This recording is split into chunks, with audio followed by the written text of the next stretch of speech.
জীবন সম্বন্ধে কয়েকটা বড় ভুল চিন্তা। জীবন সম্বন্ধে একটি বড় ভুল চিন্তা হলো, জীবন একটাই, যত পারো উপভোগ করে নাও, যত পারো দুনিয়ার মজা লুটে নাও। অনেকে বলেও থাকে, খাও দাও ফুর্তি করো, এই তো জীবন। অর্থাৎ তারা মনে করে যত খাওয়া দাওয়া করা যায়, যত ফুর্তি করা যায়, জীবনকে যত বৈষয়িক উপভোগে ভরপুর করা যায়, ততই জীবন সার্থক। এটা কোনো মুমিনের চিন্তা হতে পারে না। যে মুমিন বিশ্বাস রাখে যে তার সামনে রয়েছে অনন্ত পরকাল, সেই পরকালের তুলনায় দুনিয়া কিছুই নয়। সে কি করে পরকালের চিন্তা বিস্তৃত হয়ে শুধু দুনিয়ার চিন্তা নিয়ে আত্মনিমগ্ন হতে পারে? মুমিন বিশ্বাস রাখে তার আখিরাতে যদি অনুকূল হয়ে যায়, অনন্ত জীবনের সুখ শান্তি যদি পাওয়া হয়ে যায়, তাহলে সে সফল।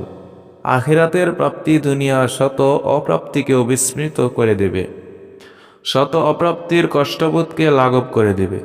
প্রক্ষান্তরে আখেরাতে যদি সে বঞ্চিত হয়, আখেরাতে যদি সে দুঃখ দুর্দশার শিকার হয়, তাহলে দুনিয়ার অনেক কিছু পাওয়ার স্মৃতি তার অনন্ত দুঃখের কিছুই লাঘব করতে পারবে না। এরূপ মোমেন দুনিয়ার এই নিতান্ত ক্ষণস্থায়ী সময়ে কিছু না পেলেও তা নিয়ে তার কোনো ভাবান্তর থাকে না। যদি সে আখিরাতে পাওয়ার পথ ধরে এগোতে থাকে, এরূপ মোমেনের চিন্তা এ হয় না যে জীবন একটাই, যত পারো ভোগ করে নাও, যত পারো দুনিয়ার মজা লুটে নাও। বরং তার চিন্তা হয় এরূপ, জীবন অর্থাৎ দুনিয়ার জীবন একটাই, তাই যত পারো এই জীবন দিয়ে আখিরাতের জীবনের জন্য সঞ্চয় করে নাও। জীবন একটাই, যতবারও উপভোগ করে নাও, যতবারও দুনিয়ার মজা লুটে নাও। এই চিন্তার ধ্বজাধারীরা যখন তাদের চিন্তার ভুল বুঝতে পারবে, মৃত্যুর সময় তারা বুঝতে পারবে, বা জাহান্নামে গেলে তো বুঝবেই, এবং এটা বুঝতে পারবে যে এই চিন্তার ফলেই তো আখিরাতে বিস্মৃত হয়েছিলাম, ফলে এখন জাহান্নামের পথ সুগম হয়েছে বা জাহান্নামে আসতে হয়েছে। তখন তার আল্লাহর কাছে মিনতি জানাবে, হে আল্লাহ, আর একবার দুনিয়ায় যাওয়ার সুযোগ দাও, তাহলে আমরা মুমিন বিশ্বাসী হয়ে আসব, নেককার হয়ে আসব।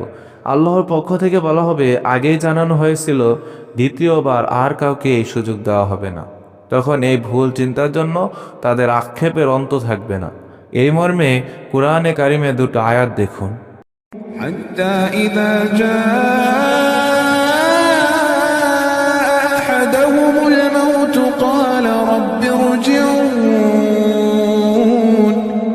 لعلي أعمل صالحا فيما تركت। অর্থাৎ অবশ্যই যখন তাদের কারো কাছে মৃত্যু উপস্থিত হবে, তখন বলবে, হে আমার রব, আমাকে আবার ফেরত পাঠাও, আশা করি নেক আমল করে আসব, যেখানে আমি ছেড়ে এসেছি কখনো না। ولو ترى إذ المجرمون ناكسوا رؤوسهم عند ربهم ربنا أبصرنا وسمعنا فارجعنا نعمل صالحا إنا موقنون। অর্থাৎ যদি তুমি তাদেরকে দেখতে যখন তারা তাদের প্রভুর সামনে মাথা হেঁট করে থাকবে আর বলবে, হে আমাদের প্রভু, আমরা দেখলাম শুনলাম, অতএব আমাদেরকে ফেরত পাঠাও, তাহলে ঈমান বিশ্বাসের সাথে নেক আমল করে আসব।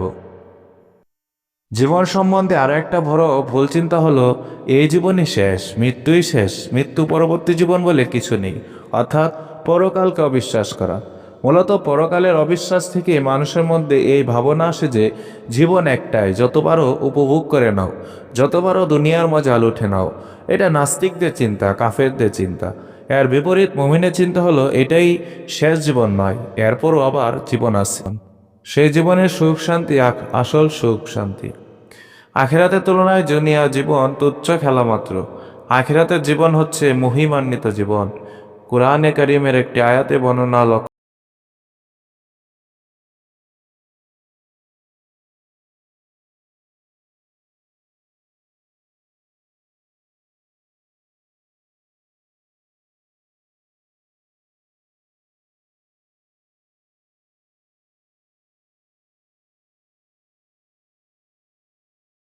অর্থাৎ এই পার্থিব জীবন তো খেয়াল তামাশা মাত্র, আর পরকাল সে তো অবশ্যই মহিমান্বিত জীবন, যদি তারা জানতো। আর পরকাল সে তো অবশ্যই মহিমান্বিত জীবন, যদি তারা জানতো।